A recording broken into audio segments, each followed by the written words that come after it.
Bonjour, dans cette nouvelle vidéo, je voudrais dire quelques mots sur les objets en rapport avec l'occulte. Je parlerai dans deux directions différentes. La première concerne les objets que nous pourrions posséder et qui ont une connotation occulte. La seconde concerne les objets qui nous sont propres et qui peuvent être utilisés à des fins occultes. Premièrement, les objets que nous pourrions posséder et qui seraient des objets à connotation occulte. En disant cela, je pense à la possession chez soi, par exemple, d'un pendule. J'ai même vu des gens qui l'avaient dans la poche et qui un jour, à la fin d'un enseignement, m'ont dit « Tenez, je vous le donne ». Et mettant la main dans leur poche, ils ont sorti leur pendule et ils l'ont mis dans la mienne pour s'en débarrasser. Car ils avaient compris que posséder un tel objet, c'était envoyer un signe fort aux esprits pour leur faire comprendre qu'on est de leur côté. Ça peut être un jeu de cartes de cartomancie qu'on a chez soi, un jeu de tarot pour regarder dans l'avenir qu'on a chez soi et qui est, là encore, un clin d'œil envoyé aux esprits pour leur faire comprendre qu'on est de leur côté. En effet, nous aurons beau prendre la décision finalement de ne plus retourner dans les choses occultes, si nous ne faisons pas un grand ménage dans notre maison pour vraiment jeter à la poubelle tout ce qui pourrait être en rapport avec l'occulte, eh bien, les esprits pourront toujours nous dire « Ben voilà, tu as dit que tu renonçais, mais regarde donc, tu es toujours de mon côté puisque tu possèdes ces choses. » Je me souviens d'un cas où des personnes étaient venues me voir parce qu'elles avaient des difficultés, des phénomènes paranormaux dans leur maison et ne savaient pas à quoi s'en tenir à ce sujet. Nous avons parlé un peu longuement car nous avions du mal à trouver où pouvait être le problème exactement. Et à un moment, lorsque j'interrogeais sur la question du rapport aux musiques, est-ce que vous avez écouté des musiques hard de groupes satanistes, etc. Le père me dit « Ah, mais j'ai chez moi toute la collection des disques AC/DC du groupe AC/DC. » Vous savez ce que ça veut dire, AC/DC? Certains diront, mais oui, c'est courant alternatif, courant continu. Et non, c'est de façon voilée, Antichrist, Death to Christ. Antéchrist, mort au Christ. Cet homme possédait la collection complète des CD. Il avait mis au-dessus du lit de ses enfants un énorme poster concernant le groupe AC/DC. Après ça, il s'étonnait d'avoir des problèmes, des phénomènes paranormaux. C'était un énorme clin d'œil envoyé aux esprits pour leur dire qu'il était de leur côté. Et le plus rigolo dans l'histoire, c'est que en venant jusqu'à mon presbytère, il est venu en moto et en arrivant de l'église, la moto s'est couchée. Il n'a pas encore compris pourquoi c'était arrivé. Il est habitué à piloter sa moto. Alors je lui ai dit, il faut tout jeter. Donc il en a convenu avec sa femme et ses enfants qui étaient là. Et il s'est passé la chose suivante, quand il a eu terminé son sac poubelle et qu'il a voulu aller le porter à la déchetterie, il l'a placé sur sa moto qui, devinez quoi, s'est couché à nouveau. Comme quoi, dans ce cas-là, il y a peut-être des clins d'œil aussi qui nous font comprendre que il y a des oppositions.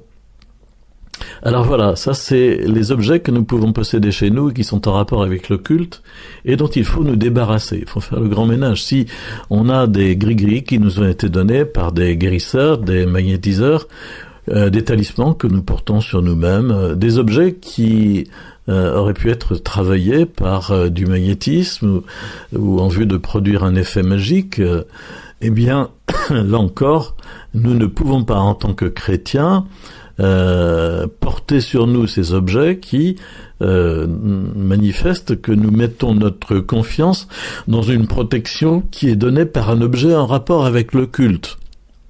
Dans un autre domaine, je pourrais ajouter aussi que porter sur soi des signes du zodiaque, par exemple, c'est une profession de foi aussi.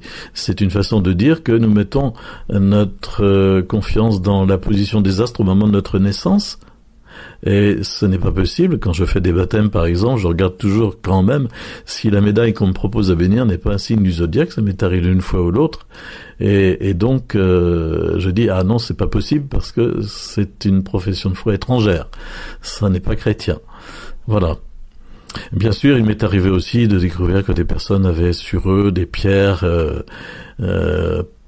pas tant dans un but de lithothérapie que dans un but de recharge énergétique au fond, et que ce n'est pas forcément sain dans le propos et dans la façon dont c'est porté, parce que là encore, on met sa confiance dans un objet pour obtenir la santé au fond, au lieu de se confier en Dieu.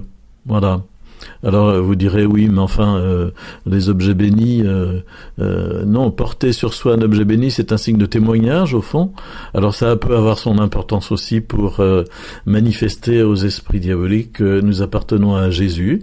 Je connais des cas où des personnes qui sont allées voir un magnétiseur avaient sur elles la médaille de la rue du Bac, la médaille de Marie, et le magnétiseur leur a dit enlevez cette médaille s'il vous plaît parce que je ne peux pas agir sur vous. C'est un aveu terrible au fond pour nous faire comprendre que le magnétisme guérisseur est d'origine de compromission avec les esprits. Et donc porter sur soi des objets bénis, ça peut être aussi une protection, mais on ne va pas mettre sa protection dans l'objet, on va mettre sa protection, sa foi, sa confiance, en Jésus. C'est lui qui nous protège, en Marie, c'est elle qui prie pour nous. Vous voyez, c'est tout à fait différent.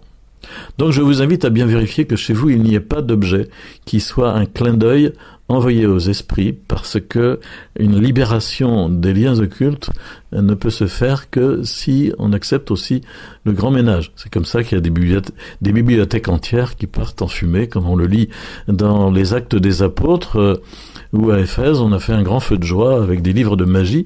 Et quelquefois il y a parmi nous des personnes qui ont tout un parcours dans le réseau New Age par exemple, et donc toute une bibliothèque afférente aussi à des tas de pratiques alternatives, énergétiques, ésotériques en rapport avec le New Age, et qui doivent, lorsqu'elles se convertissent, elles le sentent bien, s'en débarrasser.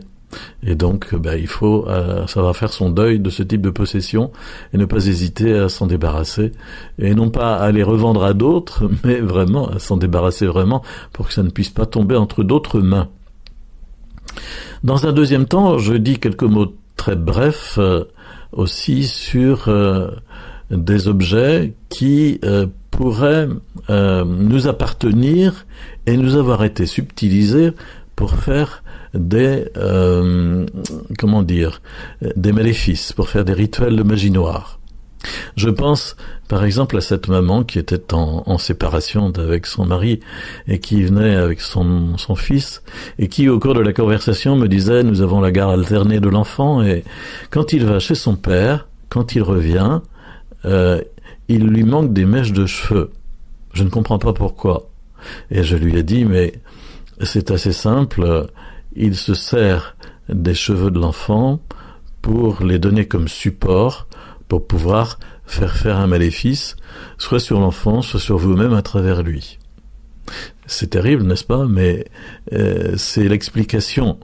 On sait très bien que dans les rituels sataniques, par exemple, des rognures d'ongles, un sous-vêtement, quelque chose qui nous appartient, est utilisé comme support pour faire le rituel, parce que ça nous représente. C'est pour ça que ça n'est pas neutre de laisser chez un magnétiseur des photos, par exemple. Il demande toujours des photos. Qu'est-ce que ça veut dire?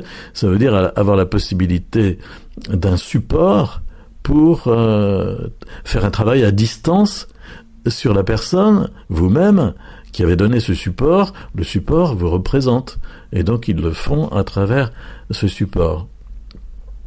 Peut-être je pourrais citer aussi ce cas qu'on me rapportait, une personne qui avait un cancer et qui était vraiment en souffrance à cause de la chimiothérapie, et qui a décidé, à côté de la chimiothérapie, de faire aussi un traitement alternatif, si je puis dire, qui consistait à aller voir son magnétiseur. Et le magnétiseur lui a demandé 3 choses. Il lui a demandé une photo, il lui a demandé une mèche de cheveux et il lui a demandé un écrit de sa main. Et il lui a dit, je travaillerai sur vous, je vous aiderai 3 fois par semaine, sous-entendu, à travers l'utilisation de ces 3 supports que vous me laissez. Et la personne qui me rapportait ce cas me disait, oui, effectivement, la tumeur a été réduite de façon très significative, au point que les médecins se sont fortement étonnés de la chose. Comme la personne n'est pas chrétienne, elle ne se doute pas que par derrière, il y a le travail des esprits. Elle ne se doute pas qu'il y a des conséquences spirituelles à proprement parler, car tant qu'on n'a pas une vie spirituelle développée, on ne les voit pas. Peut-être aura-t-elle plus tard d'autres phénomènes qui s'installeront à cause de ce travail qui a été fait sur elle. Mais voilà, j'attire votre attention sur le fait que une personne qui vous soutire des objets, quand vous avez un petit doute sur la façon dont la personne n'est pas claire avec vous, hein, une personne qui vous soutire des objets ou des objets qui disparaissent étonnamment, indûment, ou des objets qu'on vous apporte, comme des cadeaux par exemple, et qui ont été auparavant travaillés de façon occulte, de sorte à devenir vecteurs d'un travail de maléfice. Il faut être attentif à cet aspect des choses. Ça peut sembler un petit peu curieux, n'est-ce pas? Mais c'est à force d'écouter des gens dans mon ministère d'exorciste que je me suis aperçu que de la réalité de ces choses, et donc je vous le transmets à travers ces quelques mots, en attendant de vous retrouver pour d'autres partages. À bientôt.